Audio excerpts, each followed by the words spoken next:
How many of you know someone who has smoked at some point in their life? Well, I know a few. Hi, I'm Keaton Judds, and I have had multiple family members that have been affected or have died from smoking. So this is kind of a personal topic with me that I know a lot about, alright? So I'm going to be talking about the issues with smoking in public, mainly the increased risk of heart attacks and respiratory issues, and also the amount of smokers that can come from the secondhand smoke. It just increases the likelihood that you're going to be a smoker. And then I'll also be talking about the positives of a ban on public smoking, like lower hospital admission rates and better air quality, just in general stuff. Alright, so the first problem with public smoking is children and just people in general are being exposed to secondhand smoke, which is secondhand smoke. That's basically when there's a smoker in public and they're just blowing the smoke out of their mouth, and then it finds its way into your mouth.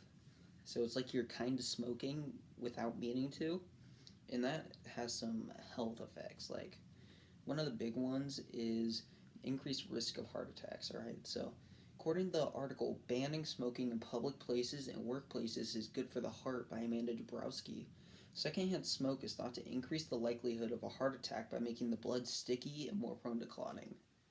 So a heart attack is caused by blood and just liquids in general being stuck in your heart valves, and that triggers a heart attack. So if the blood is more sticky, that makes it easier to have a heart attack, which is not something you want, so I've heard. Then another big issue with smoking in public is respiratory issues. So in general, if there's a lot of public smoking in the area, everyone around, even if you aren't an active smoker, is gonna have some health issues. Like, it's more likely to have asthma, bronchitis, hay fever, eczema. It's just a lot of stuff that can be caused by secondhand smoke. And then third, there's an increased risk of taking up smoking just because you're inhaling all the secondhand smoke. It kind of lays like a groundwork for a nicotine addiction, which is not something you want. So, according to the 2009 article "Secondhand Smoke Exposure in Cars and Respiratory Health Effects in Children" by Zubair Kabir, evidence suggests that children exposed to secondhand smoke in places other than homes are more likely to be susceptible to starting smoking than those who are not exposed. Alright, well, there is a solution to all these problems. Don't you worry. And that is a ban on smoking in public, right? So that has a lot of good effects, like hospital admission rates are lower, the air quality is better, and it reduces the amount of underage smokers. So, the first one, laws banning smoking in public lower hospital admissions. So, some states and just local governments have began to ban or limit public smoking, and one of these happened in New York. According to the 2007 article "Declines in Hospital Admissions Rate for Acute Myocardial Infarction in New York State After Implementation of a Comprehensive Smoking Ban," the comprehensive state law that banned smoking was associated with a 19% decline in admissions at the hospital. Alright, so that's a lot of admissions and people that could be saved medical bills or permanent health effects just by a ban on smoking.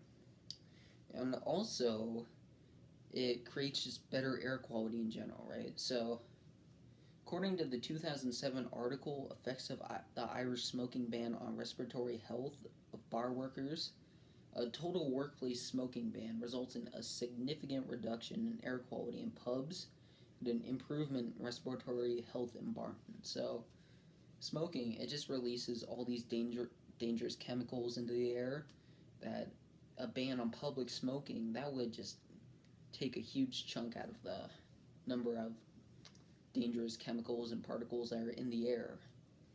And that makes it less likely to have respiratory issues, like mentioned before, such as asthma, bronchitis, stuff like that. And then one final positive effect that a ban on smoking would have is it would reduce the amount of underage smokers. All right, so I mentioned before that those that are in areas that have a lot of public smoking, they're more susceptible to taking up smoking themselves later in life, specifically kids. Well, there have actually been some examples of a ban on smoking in public, decreasing the amount of smokers just among youth. So underage smoking can go down a lot from a ban like this. Like, according to the 2021 NBC News article, "This is Victory." Anti-smoking advocates applaud FDA's move to ban menthol cigarettes and flavored cigars. With these actions, the FDA will help significantly reduce youth initiation. So the FDA is basically saying in this that a ban on like some types of smoking in public, like menthol cigarettes and flavored cigars specifically that were mentioned, it will take a lot of will make it a lot less likely that a bunch of youth are going to start smoking, which is just a net positive for everyone involved. All right, so in conclusion, smoking in public has a lot of negative effects, like most notably an increased risk of heart attacks, an increased risk of respiratory issues, and it also increases the amount of smokers in the world. Banning smoking in public would have a lot of benefits as opposed to, problems. Like it would lower the number of hospitalized people and it would just create better air quality in the world. It would also decrease the amount of underage smokers.